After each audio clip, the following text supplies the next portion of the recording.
So, Beautiful presentation. Okay, I'm starting. Oh my god, I'm so excited. Okay. Lady killers and man-eaters, welcome to another episode of Level Up. Today we're gonna focus a little bit on new players, as that is the issue currently, the new players, not the more experienced players. So we're trying to give, in combination with hendrikyoda, actually it's his presentation, so I'm just, hijacking his stuff.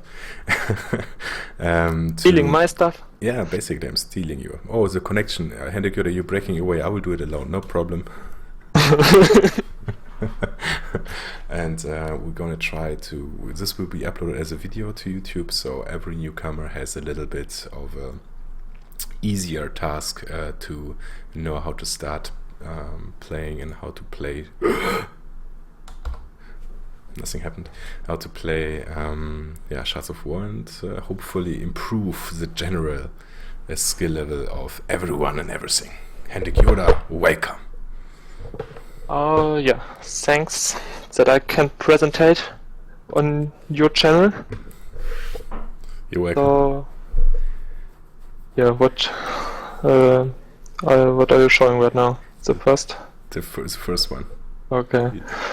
So yes, as you might know, I'm hendrikyoda, currently relative high MMR in Gold League, and I won the Gamescom and the last tournament, the last online tournament, and you can expect from the guide simple techniques to win a game, a basic overview of the game, but no high elo strategies and no really insight right now.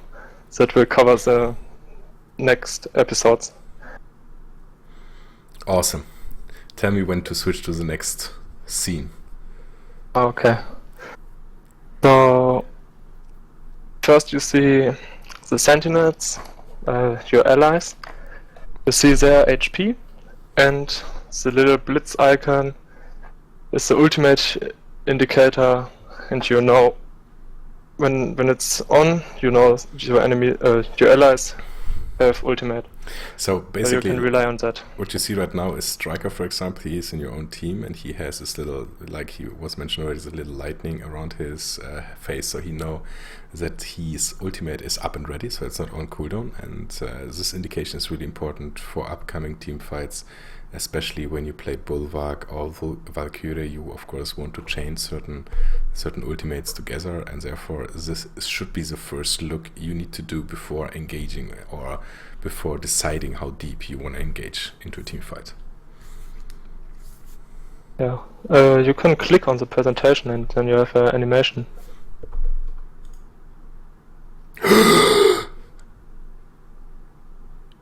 That is amazing. Yeah. Look at how much work I did. The OP animation. That is freaking awesome. Shall I click again? Yeah. Okay, Go. So you click the second time. So there basically is your experience and the enemy team experience and also the game time. And if you can attack the enemy HQ, you will see the hit points of the enemy HQ or your HQ if your HQ is open. Well, it's a little bit covered now by the red marker, but Yeah. you can see now that the enemy base is 33%. So, and you don't see the shield though regenerating in the overviews. You see it only on the HP of the base. It's a little bit yellow, like above the in front of the HP, which is of course important too. Sometimes you need to backdoor and you need to check how much shield there is still, so you know what to do. You always does tell me to click again. Okay, yeah, then click another time. There you will see the enemies, the enemy sentinels, what they're playing, and also their death counter that you can see. You will see when they respawn. And you can see their HP, but it's really useful because when, for example, when they're at Dragon, you can see the HP moving from the tank, that it's going down. Then you know they're on Dragon. You have a confirmation. Yeah, if everyone is missing, basically. The tank Yeah, is if everybody HP. is missing and you think, oh, maybe they're at Dragon, and then you see their HP moving down, you know they're at Dragon. Yeah, HP indication is especially important for assassin players because that gives you an indication who you potentially could hunt down and execute. And the death timer, of course, is shown for your team as well, which is as well important to know what to do next, basically. Yeah, so then click another time. Here we go. And another time. There we go. Okay, then on the bottom left side you have the minimap. You'll see the enemy position or your allies position and your drones. We will cover the drones later on, but they are really important. You'll see a few differences, but that's because it's an older image where small changes were made. Which are not important at all. It's just, Yes. the theoretical aspect of what we're talking about is always universal, and whatever they think of, these things usually always stay the same, so the video never gets outdated. Yeah, so your minimap is really important, and a good shot caller has the ability to look on the minimap, and he will think of it, and he knows what to do next. How many times, how often do you think you look at the minimap? Basically all the time, except when I'm fighting. That's something I have to work on. I'm not looking so much on the minimap when I'm fighting. But luckily I have teammates and they help me out with that. But you basically have to look all the time on the minimap when you're not doing really important stuff. So if you're killing drones, look on the minimap. If you're walking around, look on the minimap. Only when you're fighting and have to concentrate on the fights, and you can't really look on the minimap. But even then, it's rather important to have always this, like if you train this little, I don't know, like there are techniques, for example, every time you press right click or left click, you will look at the minimap once, like for half a second, zack, zack, and gone. And this gives you usually an indication, even in team fight, if someone is trying to sneak up behind you, how they're splitting, how they're positioning, if your flank is incoming and stuff like that. So in the team fight, it's easier for support sometimes to look on the minimap, because he sometimes has a little room to do it, because he's not constantly attacking or on, so the support has a bit more free room to do it. But on one-on-one fights it's kinda difficult, especially in the beginning. But I would say it's like driving a car, where you have always look into the mirror to get your the traffic, what is back in your back, to see it, and it's like the same. You look always onto it. Yeah, you just need to make it like it needs like muscle memory, basically. Like you don't think about it anymore. You just look there because you trained it. That's true. How would you say is training is the best? In which scenario can you train it best? Just playing. Just playing, and remember your always when you. For example, you fired it, or you just run around the map and then you died because three enemies were around you. Then it's most likely due to not looking on the minimap. I actually disagree a little bit. I think the best moments to train is it exactly not in a game, because in a game you have 50 things of what you need to think of, like cooldowns, like general overview, what is going on, what is happening. The best thing to train it is literally just play bot games and just train one aspect at a time. This is very important.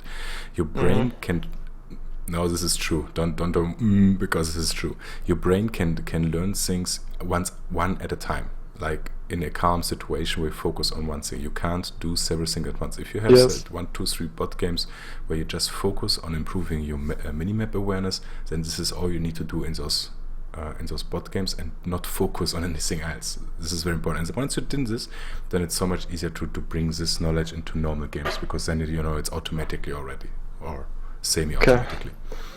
So then you can click another time. Bam. So there you have your skills, your cooldown of the skills. You can see it on the right click on the grenade from Striker. You see your health, your energy, and your active buffs or debuffs. It's the small icons above the skills, which indicates in this moment that you're getting burned by the item, by the F item. I'm not sure how to call it. Incendiary rounds. Yeah, and you have your eagle eye on at that moment. Yeah. So you can click another time. It's just self-explaining. Because people will see it in on the video. The items change. The items which we see right now, these are old screenshots. They aren't necessarily like this anymore in the game. Don't worry about that. You know, that's not important. It's just. Is there an item but it's not in the game? Yeah, the A item. Oh, okay. A is gone, and I think they changed E as well, didn't they? No. No. Okay. Anyway. E is in the game. Okay, did you click another time? Yes, your items now. Yeah, that's pretty self-explaining. That's the item you pick. Every 3 level, so at level 1, 4, 7 and so on, you can pick one item. You can craft your items before the game and pick them in a loadout. And then you have always a choice of 3 items. So you can be ready for every situation, basically, if you have a good loadout. But that's something maybe we can cover in a future episode as well. Yeah, that's General true. Advices and items. Okay, cool. Next! Clicking. Okay, so yeah, we're covering objectives on Empire City. So you can click one time. So first you have the dragon. It's a strong and powerful machine who pushes the mid lane. So it needs at least 3 members to kill it. Maybe with the Apex it's less, but that's not the usual case. And you can only do it when 2 enemies are down, or if you're really safe at doing it, because the damage deals a lot of damage, and if the enemy team comes and fight over the dragon and they are 5 men and you are 5 men, you most likely lose. Yeah, because the Drake does damage to you. It is not minor damage if you're not careful, and this is like I don't know, like 6 versus 5 in such a situation if you get between Drake and the enemy army. So make sure that you attempt the Drake only when it's secure to do so. Otherwise, this good move will actually lose you the game. Yeah, that's funny. When I started playing the game, I was not really good, but we always played Warhead and Valkyria and just cleaned the wave. The enemy couldn't push our inner turrets, and we just cleaned the wave. Then we waited until they go to Dragon, and because they were not that good either, we just killed them at Dragon, because if they're fighting at the Dragon, just with the Dragon, if you run in, you most likely have the positional advantage, and you can kill them easily. That's maybe you can consider doing. We saw this actually in the tournaments as well, that often even good teams making the wrong call, going for the Drake, and suddenly the whole game turns and from an advantage suddenly into a disadvantage. And there was one team who did it, I'm not sure, last Sunday. One team swore 2 times on the Dragon. Yeah. I don't remember who it was, but it was not nice to see. It was like, oh guys. Okay, so we can move on. Yeah, then you have the vision points. That is, at first, does not seem that important, but it's really important because it gives you vision in a large area, and a shot caller can make decisions around that vision. Even if they're not in the vision, you know that they're not crossed the half of the map and they're in their side of the map, and you can have a clue where they are, and then you can make a better decision. Okay, 2 questions. For solo queue and beginners, how important are those watchtowers, and who should go to take them?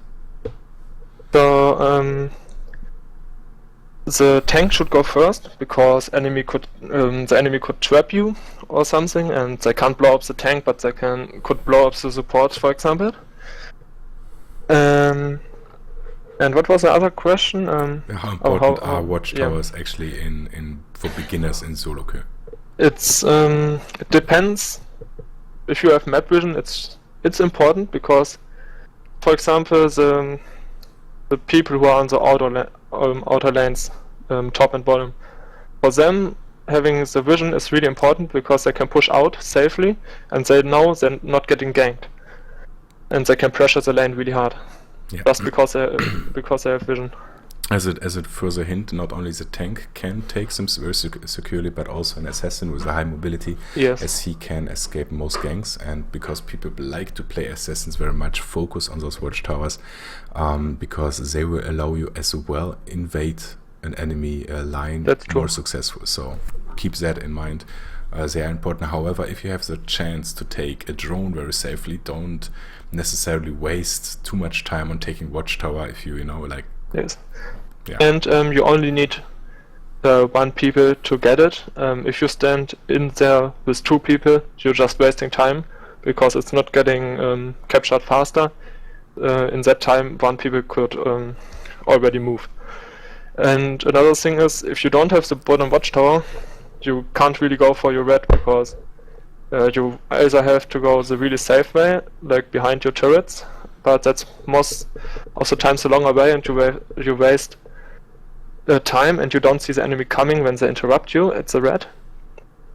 And having the bottom turret, the bottom vision, allows you to see the enemy when they're doing red, and then you can interrupt them and steal it or kill them. Especially in the early game, that's really important.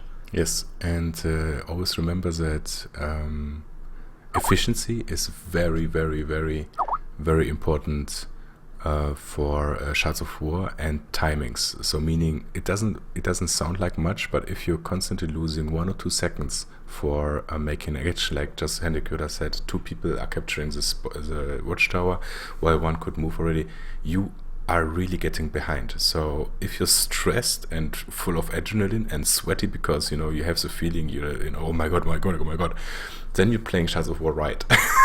Yeah. If you're relaxed and just playing it, you're playing it wrong. You're not a good player in this case.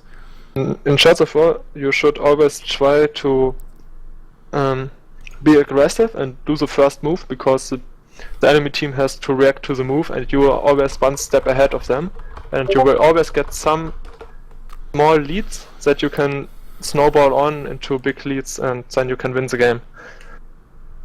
There was only 1 team, like Ego, played really defensive, but they did not lost so much leads. They still developed some leads, and that's Ego is basically the only team who played passive but still won games. Yeah, also I strongly disagree with playing passive. Yes. I think it's awful. Okay, next one, because... Okay. Woo! Points, buttons, colors. Yeah, so that's the big drones. You have red and green dots on the map, and the green dot indicates artillery drone.